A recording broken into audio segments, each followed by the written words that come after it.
Un avion descend dans le noir, sans avertissement, sans signal, comme une ombre trop lourde pour le ciel qu'elle traverse. Quand la rampe s'abaisse, 300 silhouettes épuisées émergent et leur présence soudaine bouleverse un aéroport habitué aux nuits calmes et aux routines prévisibles, révélant une faille que personne n'attendait, alors que cette arrivée inexpliquée secoue les témoins. Que signifie vraiment ce basculement pour la région et pourquoi le nom de Ibrahim Traoré revient-il immédiatement dans toutes les conversations? Un instant suffit et l'équilibre paraît prêt à se rompre. Ce qui s'est joué cette nuit-là dépasse largement l'irruption d'un avion fantôme. C'est tout un continent qui a senti le sol vibrer sous ses certitudes. Au-delà de la stupeur, une question essentielle émerge: comprendre ce qui peut pousser 300 personnes à apparaître anonymement sur une piste éloignée, sans bruit, sans explication, sans trace préalable.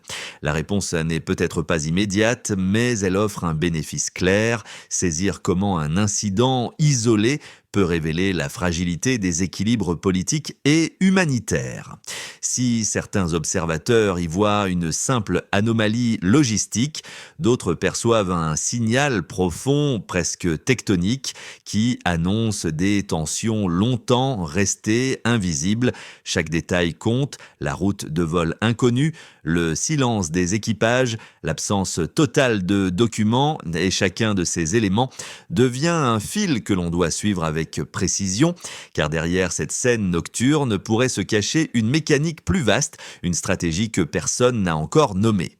Et la vraie question, celle qui s'accroche comme une écharde, surgit soudain: qui a intérêt à ce que cette arrivée reste dans l'ombre?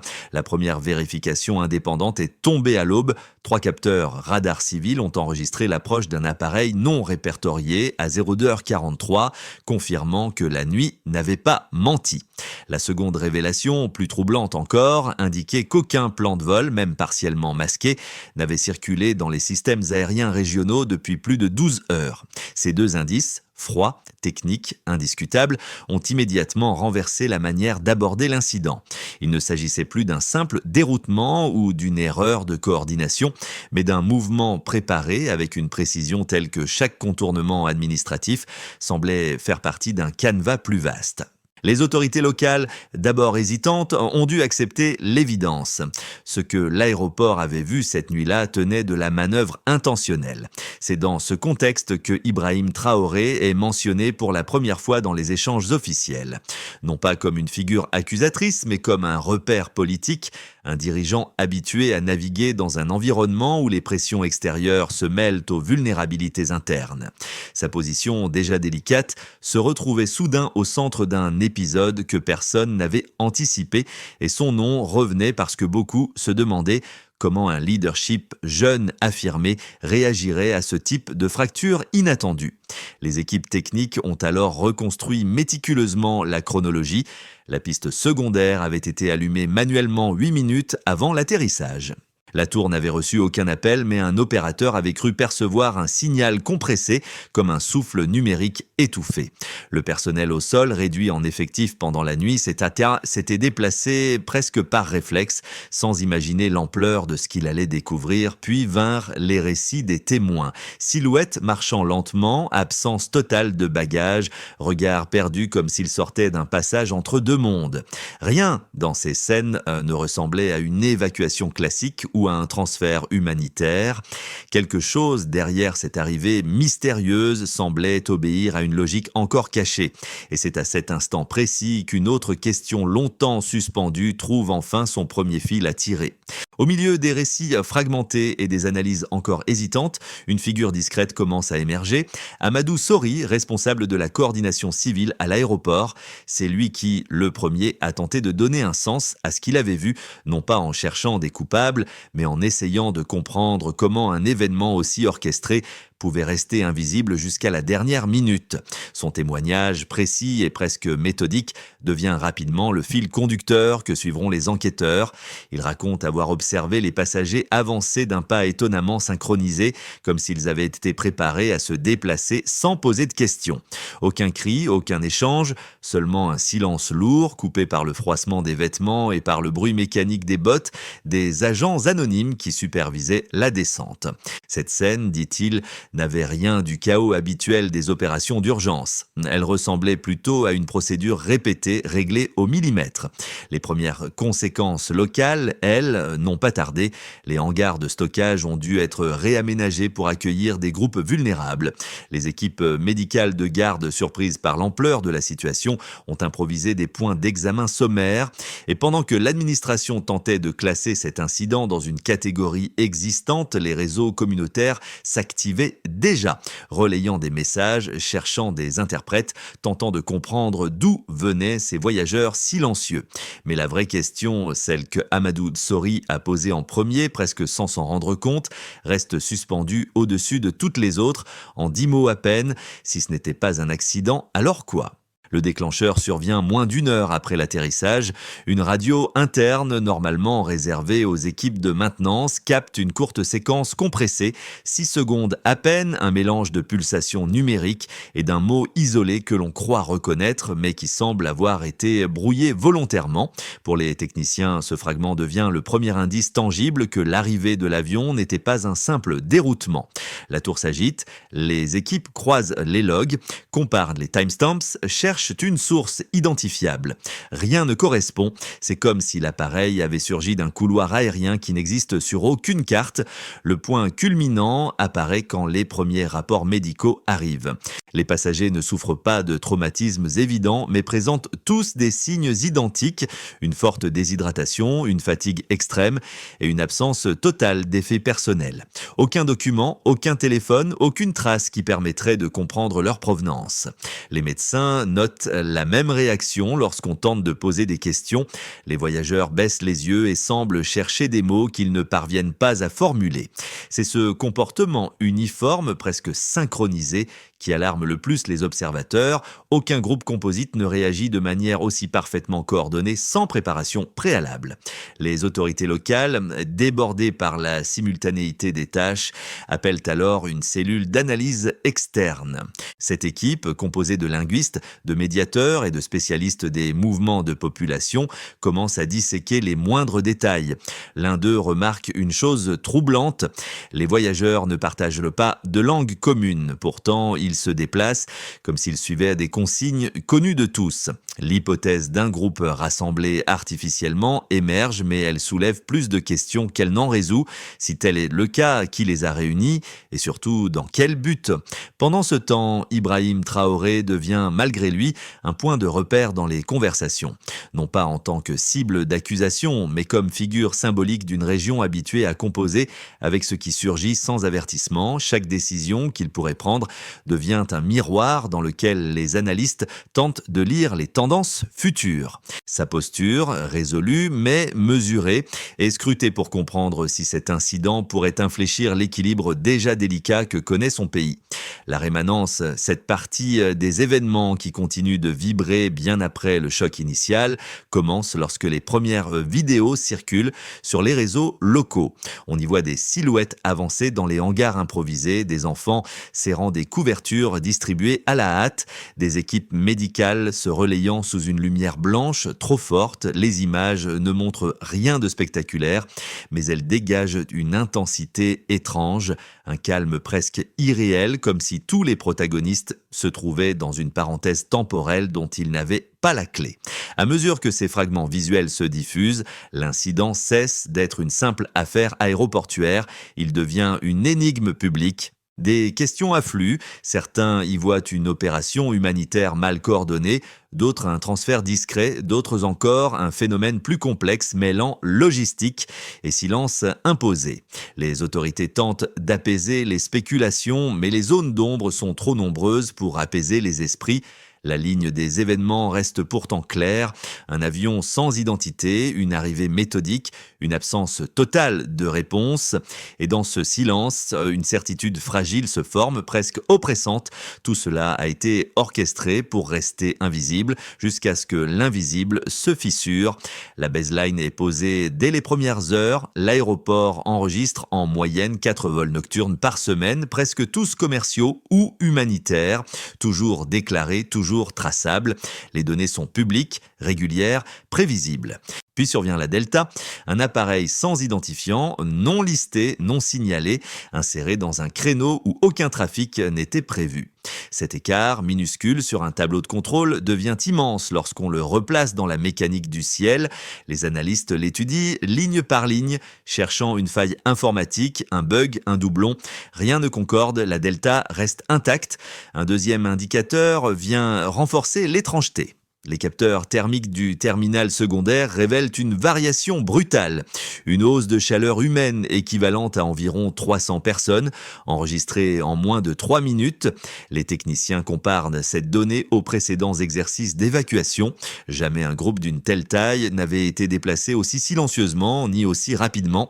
Pour les scientifiques, la corrélation semble presque irréelle. Un flux massif mais un niveau sonore quasi nul, comme si les voyageurs avaient été entraînés à se mouvoir en absorbant le bruit plutôt qu'en le produisant. Cette dissonance devient l'un des points centraux du rapport préliminaire. Un troisième chiffre intrigue encore davantage, 15 minutes. C'est le temps exact entre l'atterrissage et le redécollage de l'avion. L'intervalle est tellement court qu'il défie les protocoles habituels. Même les opérations militaires les plus optimisées exigent davantage de temps pour sécuriser un périmètre, décharger, vérifier, rembarquer. Le comité de suivi en conclut que l'opération était conçue pour laisser la moindre empreinte possible, comme un battement d'aile supprimé d'un enregistrement audio. Cette vitesse chirurgicale, paradoxalement, devient une preuve supplémentaire de la préparation méticuleuse derrière l'événement. Ibrahim Traoré, sollicité pour un premier brief confidentiel, demande aux analystes de concentrer leurs évaluations sur les éléments mesurables, pas sur les interprétations. Sa consigne est simple, regrouper ce qui peut être prouvé et séparez-le de ce qui peut être imaginé. Cette approche méthodique confirme son rôle dans la narration publique, non pas celui d'un accusateur, mais d'un stabilisateur cherchant à réduire l'incertitude dans un contexte où elle peut devenir inflammable. Les équipes reprennent alors les données brutes avec une rigueur accrue. En compilant les 3 indicateurs, itinéraire inexistant, signal thermique incohérent, rapidité d'escale anormale, les statisticiens élaborent un modèle temporel. Ils montrent que pour obtenir ces résultats, l'ensemble du processus doit avoir été répété au préalable dans un environnement contrôlé. Pas nécessairement avec les mêmes personnes, pas dans le même pays, mais en suivant une logique où chaque geste est optimisé pour réduire la visibilité. Cette hypothèse demeure spéculative, mais les chiffres la soutiennent plus que tout autre. Les médecins ajoutent leur propre volet quantitatif. Sur les 300 voyageurs, 82 présentent des signes identiques de manque de sommeil profond mesurés par micro-tremblements musculaires. 53 montrent une déshydratation sévère, mais sans marque de privation prolongée. 264 ont des variations cardiaques associées au stress aigu, mais pas chronique. Ces similitudes frappent les équipes. Un groupe composite, issu de trajectoires disparates, ne partagerait pas des constantes physiologiques aussi proches. La conclusion partielle, même prudente, commence à se dessiner. L'incident n'est ni spontané ni aléatoire. Il est le résultat d'une organisation invisible dont les contours échappent encore à la compréhension immédiate. Et chaque nouvel élément mesurable, loin d'apporter un apaisement, renforce une impression subtile, presque palpable. Si les chiffres convergent, c'est que l'intention n'était pas de surprendre, mais d'être découverte au moment opportun. 2 hypothèses dominent les débats internes dès le 3e jour. La première, défendue par plusieurs experts logistiques, affirme que l'incident pourrait être le résultat d'une mission humanitaire discrète ayant mal communiqué ou ayant fait l'objet d'un protocole d'urgence non relayé aux autorités locales. Selon eux, certains organismes spécialisés dans les mouvements de population utilisent parfois des corridors aériens non conventionnels pour protéger des groupes vulnérables. Dans cette lecture, l'absence de documents, le silence des voyageurs et la brièveté de l'escale renverraient à une stratégie destinée à éviter qu'un groupe fragilisé ne soit exposé à des risques supplémentaires. La seconde thèse, plus prudente, propose une lecture inverse. Elle suggère que tout, dans la scène de l'aéroport, pointe vers une opération conçue pour ne laisser aucune trace exploitable. Les spécialistes de données appuient cette position en rappelant 3 éléments: l'écart absolu entre la baseline et la delta du trafic nocturne, l'incohérence thermique d'un déplacement groupé sans bruit et le temps d'escale de 15 minutes, incompatible avec les protocoles humanitaires habituels. Pour eux, ce trio d'indicateurs rend improbable l'idée d'une arrivée improvisée ou motivée par une urgence classique. La réfutation, cependant, ne s'appuie pas sur la suspicion, mais sur la cohérence interne des faits mesurés. Les analystes comparent les signatures physiologiques relevées chez les voyageurs à celles de groupes réunis spontanément. Aucune population composite n'affiche un pourcentage aussi homogène de stress aigu sans signe de stress chronique. Cette homogénéité, souligne-t-il, on suppose une phase préalable de déplacement ou de confinement standardisé, ce qui contredit de front la thèse d'une opération humanitaire imprévue. Dans ce cadre, la position d'Ibrahim Traoré reste stable. Il exige que l'on n'écarte aucune hypothèse, mais demande que les conclusions se fondent d'abord sur ce qui est démontrable. C'est précisément cette rigueur qui permet à l'équipe de synthèse d'établir un point de bascule. Quel que soit le cadre exact de l'opération, elle ne relève ni de l'improvisation ni du hasard. Un mécanisme, encore invisible, lie tous les indices entre eux et ce mécanisme désormais doit être mis à nu. Une équipe d'archivistes numériques mobilisés pour croiser les flux captés la nuit de l'atterrissage, découvre une anomalie impossible à ignorer, un motif sonore identique enfoui dans la séquence de 6 secondes enregistrée par la radio interne.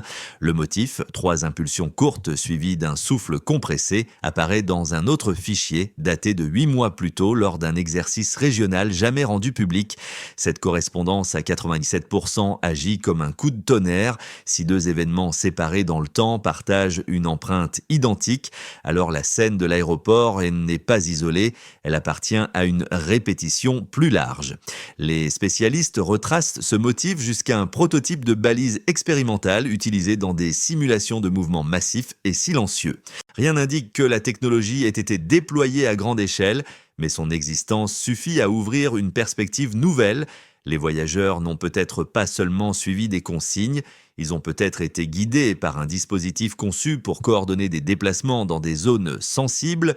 Lorsque ce constat préliminaire parvient au bureau d'Ibrahim Traoré, il demande immédiatement une analyse indépendante, redoutant que l'interprétation ne dépasse les faits. Pourtant, le demi-motif retrouvé suffit pour renverser l'enquête. Ce qui semblait incohérent commence à dessiner une architecture fragile mais réelle.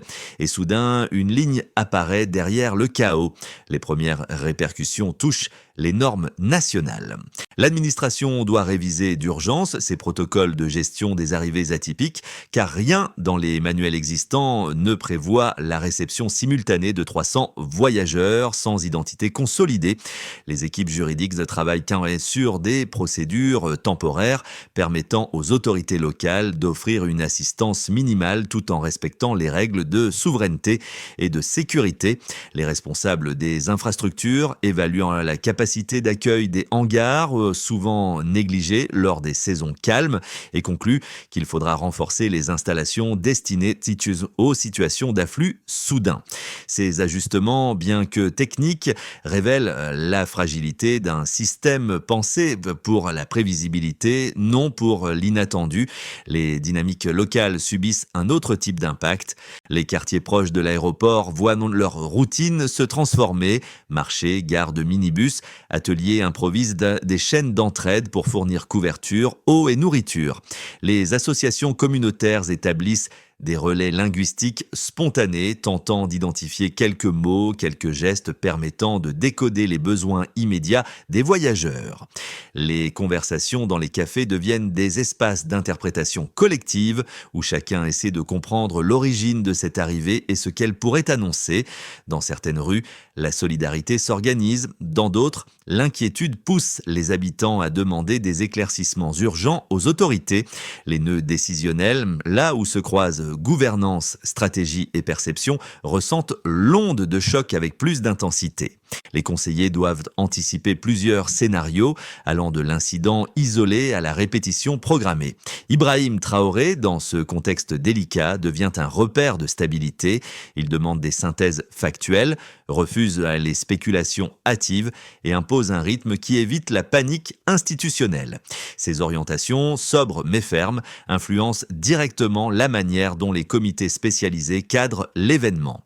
Les analystes comprennent qu'il faudra non seulement éclaircir l'arrivée, mais aussi préparer une communication transparente pour éviter qu'un vide d'information ne se transforme en rumeur incontrôlable.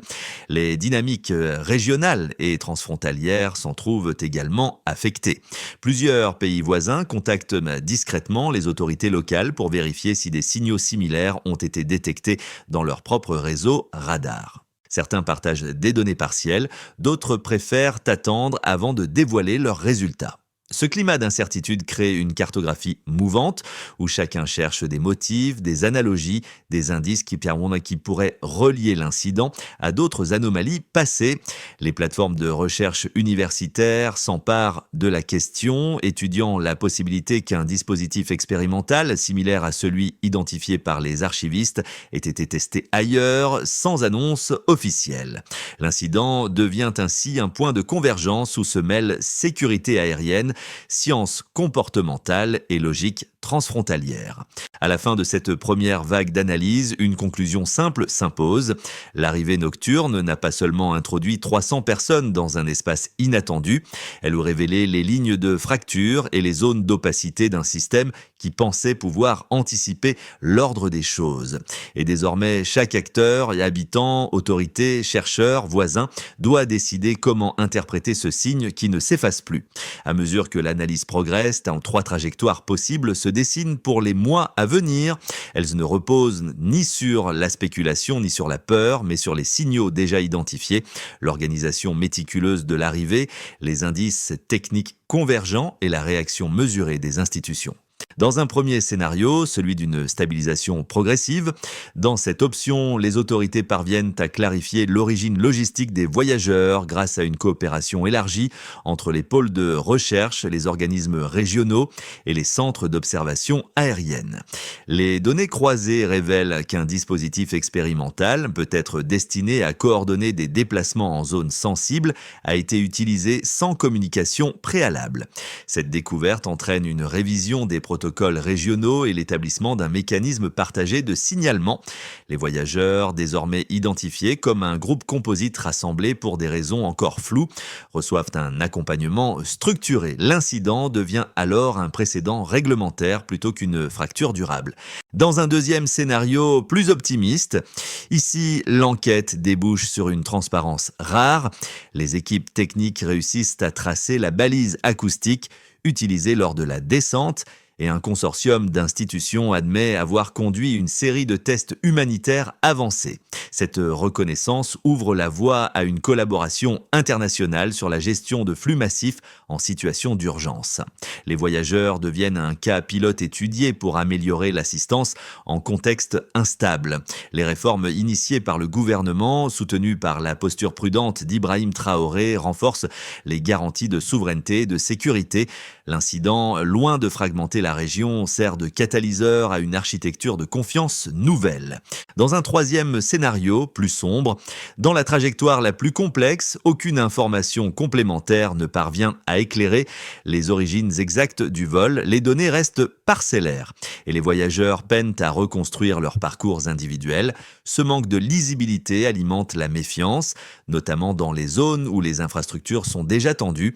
Les autorités doivent alors gérer à la fois les besoins sociaux immédiats et l'inquiétude publique, ce qui fragilise les priorités budgétaires. Le risque principal n'est pas l'instabilité politique, mais l'érosion progressive de la confiance institutionnelle. Comme recommandation générale, face à ces 3 chemins, les analystes proposent une posture simple, n'anticiper aucun scénario comme certains, mais préparer les réponses qui renforcent la résilience collective, quelle que soit la direction que prendra l'histoire. Dans les jours qui suivent à l'incident, l'attention ne se limite plus aux institutions, elle s'infiltre dans la vie quotidienne, dans les conversations discrètes et dans les gestes minuscules qui traduisent l'inquiétude ou l'élan solidaire.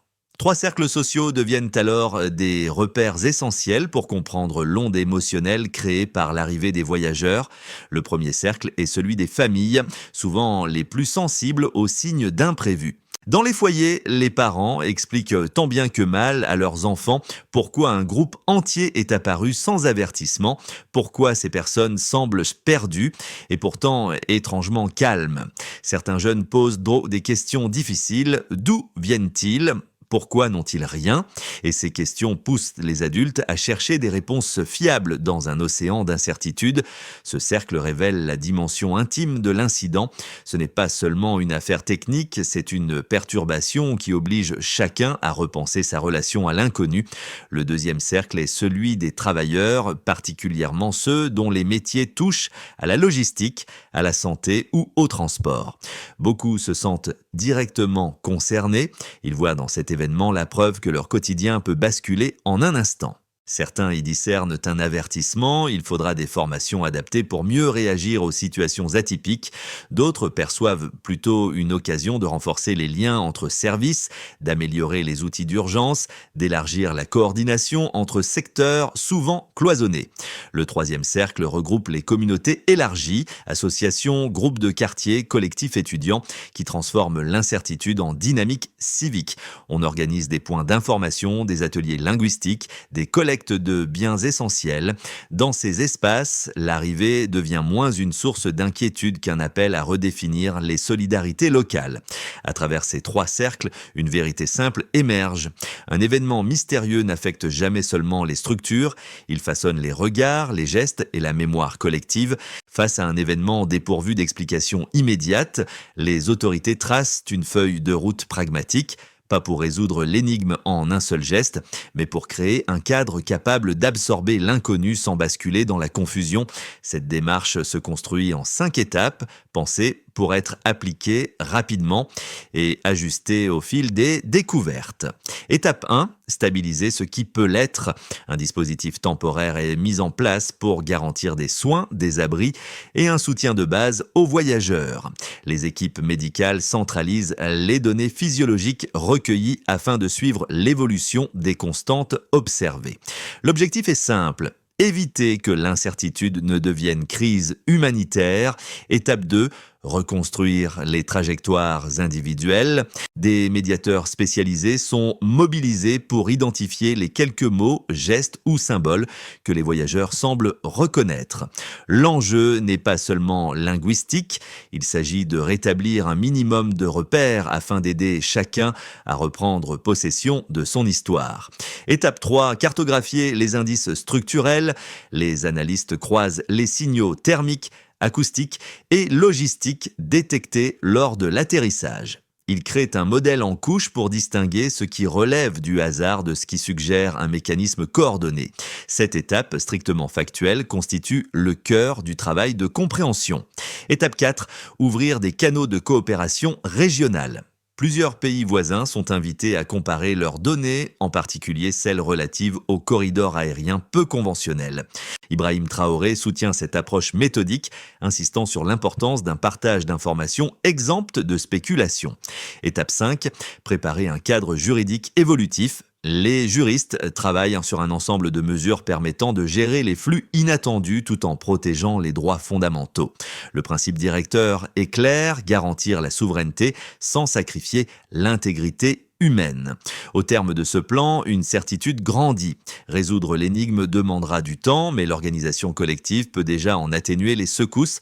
Lorsque l'enquête franchit son premier véritable palier, les équipes se souviennent du tout premier témoin, Amadou Sori, celui qui avait vu les silhouettes descendre en silence et qui avait murmuré presque malgré lui, si ce n'était pas un accident, alors quoi ? Ce motif revient comme une lumière tamisée, non pour faire peur, mais pour rappeler que la lucidité naît parfois dans les moments les plus ordinaires. Les analyses ont avancé, les scénarios se sont précisés, les protocoles se sont consolidés de son séquent, mais cette question demeure la ligne de fond, celle qui oblige chacun à regarder l'incident avec une attention renouvelée. Dans une allocution brève, Ibrahim Traoré évoque justement ce principe.